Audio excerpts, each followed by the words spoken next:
Hello humans, in today's video I'm going to be talking about 2.4 Wuwa. Now I played through the story just now on stream a little bit ago. I needed to take like a half an hour to an hour break before I recorded this video because I'm going to be honest, wearing headphones gives me a headache. I really need to get a mic so that I don't have to wear headphones, right? But it's a pretty quick and short story, I have to say.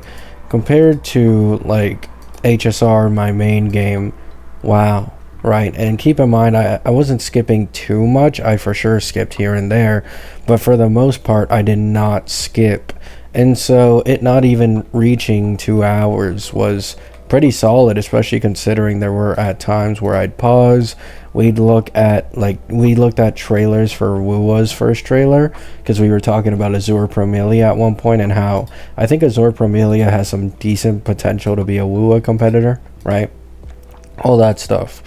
And honestly, I like short stories. I don't like it when things get too, filled with filler dialogue to really make the player feel like there's more than there actually is. I like quick and concise information, right?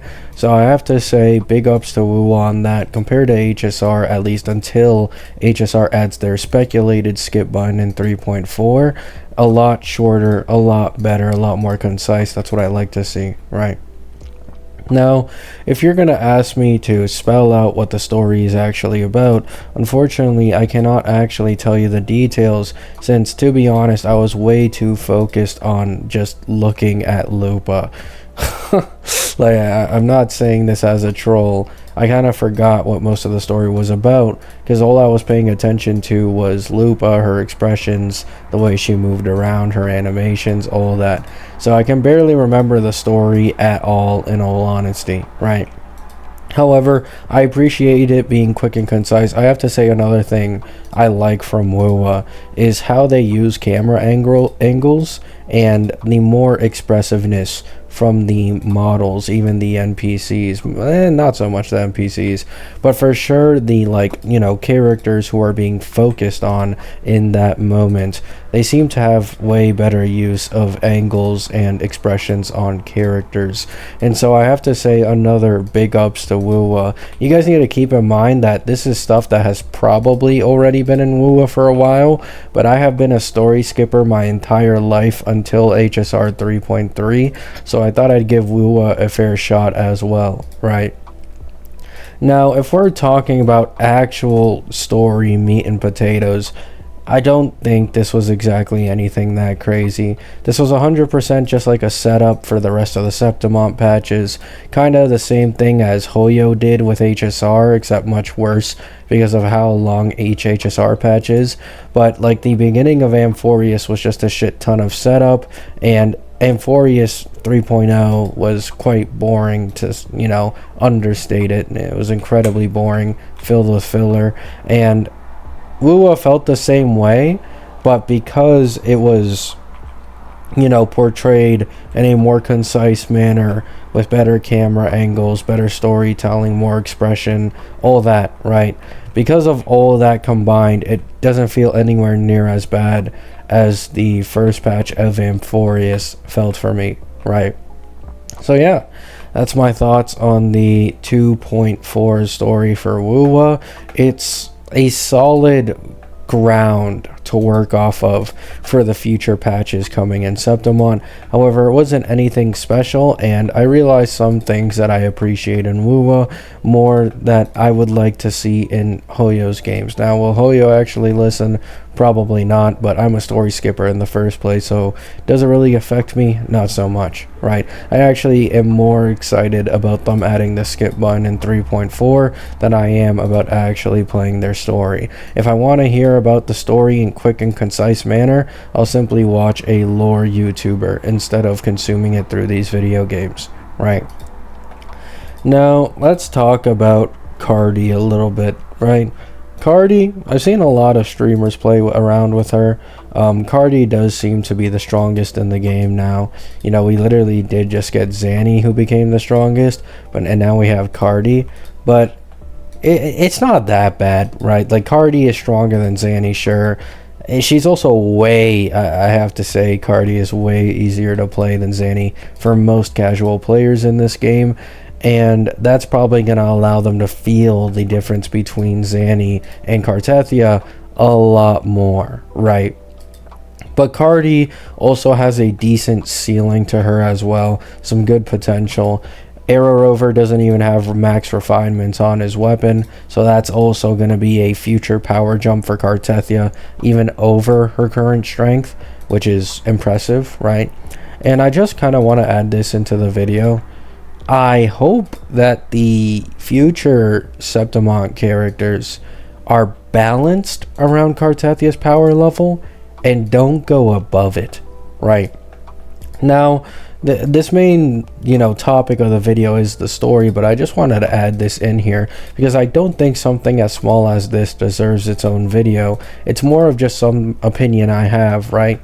And I don't want to make it like, all that dramatic. If, like, we just had Zanny, right? Zanny's like 15% power creep over Carlotta. It's actually around like 20% for the sweaty players, but for the non-sweaty players it's like 10 to 15%, right?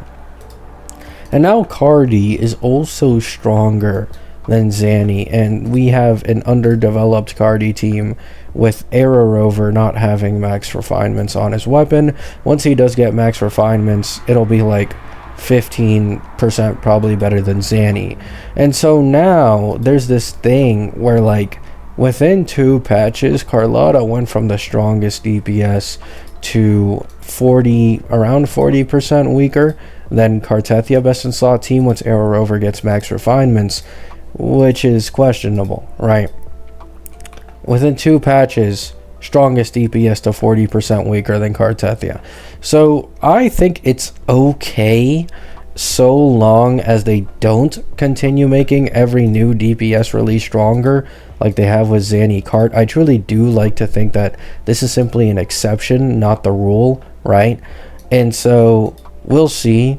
We have Prolova in 2.5. Her best in slot team will be Roshia and Canarella, because these two are echo skill damage. 2.6 will be Augusta Uno. We'll see how that goes.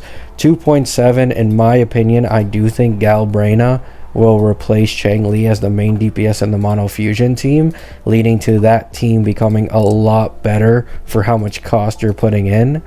And then in 2.8, it'll probably be Chisa who's Havoc Dot. That's not confirmed, but I can't imagine a Kuro missing out on the opportunity of making Chisa a Dot character, because it's just free fucking money with how popular she is, right?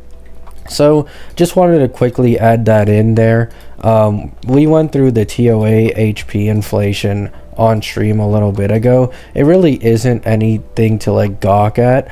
However, something we noticed is that the TOA HP inflation charts aren't actually accurate, because what they've started doing within the last 2 towers, the HP has been slightly going up, while like 4 towers before this they were keeping it consistently at the exact same amount HP. But since Zanny, they've been slowly increasing it, yet making the side towers less HP to make it seem as if there's no HP inflation at all. But in reality, the side towers get easier, the middle tower gets increasingly more difficult. So I will wait and see, how this, goes into the future, whether or not they continue the HP inflation, whether or not they continue the power creep. We'll see, right? Because I do think people need to keep this in mind. This isn't me hating on Wuwa. I openly criticize HSR's HP inflation all the fucking time, right? And their power creep. However, the truth of the matter is that all gachas in their first year is when they have the least power creep, right? Like, people will bring up Gion still being able to clear a year later when Seal was in T0.5, even when Acheron released, right? Like, you got to keep in mind, like, T0.5 back then was like top 5 DPS, right? So Seal was a top 5 DPS even on Acheron's release, and it wasn't until we went further into version 2 that HSR really started going down this, no return route. And so this isn't just HSR. You'll notice this as well with Genshin recently. Even though it's nowhere near the same level, they are also starting to amp up the power creep and HP inflation more now that they're much later into the game. The first year of a gacha is almost never able to be reliably used as a benchmark for how or what way the game will go, right? And I think right now is proof of this with the introduction of the dot system, Zanny and Cart, right? I do think that people will not like admitting this, but the simple truth of the matter of the fact is it exists, right? Is it that big of a deal? No, right? People make the argument, oh, I still have Sanhua, right? Sanhua is basically the Ting Yun equivalent, time versus time. I see Sanhua falling off very soon. You might say that's cope or just trying to hate on the game, but the DPS Cartethia, who is mainly basic attack damage, meaning she's able to take quite good advantage of Sanhua's buffs, is 60% weaker than Cartethia with an S0 R1 Chacona. I don't see Sanhua making it through version 2. I truly don't. I'm sorry if that comes off Doom Posty. But we'll see, right? I hope I'm proven wrong. I hope Wuwa proves me wrong. I don't think I'm going to be proven wrong, right? Sorry if I sound like I'm about to fucking cry, right? I just realized I sound depressed as shit. I'm really tired right now, right? Love you all. Hope you have a great day. Hope you have a great night. Sorry for that bit of the main topic was the 2.4 story, and I started, going off a bit. I apologize for that. Love you all. I thought the 2.4 story was a good baseline for setting up the future patches in Septimont. I appreciate the more expressions, the better cutscenes, and the better camera angles that I never really took notice of before. However, I am still quite worried about the game state going into the future, and so I ended up yapping a lot. Love you all. Hope you have a great day. Hope you have a great night. Peace out.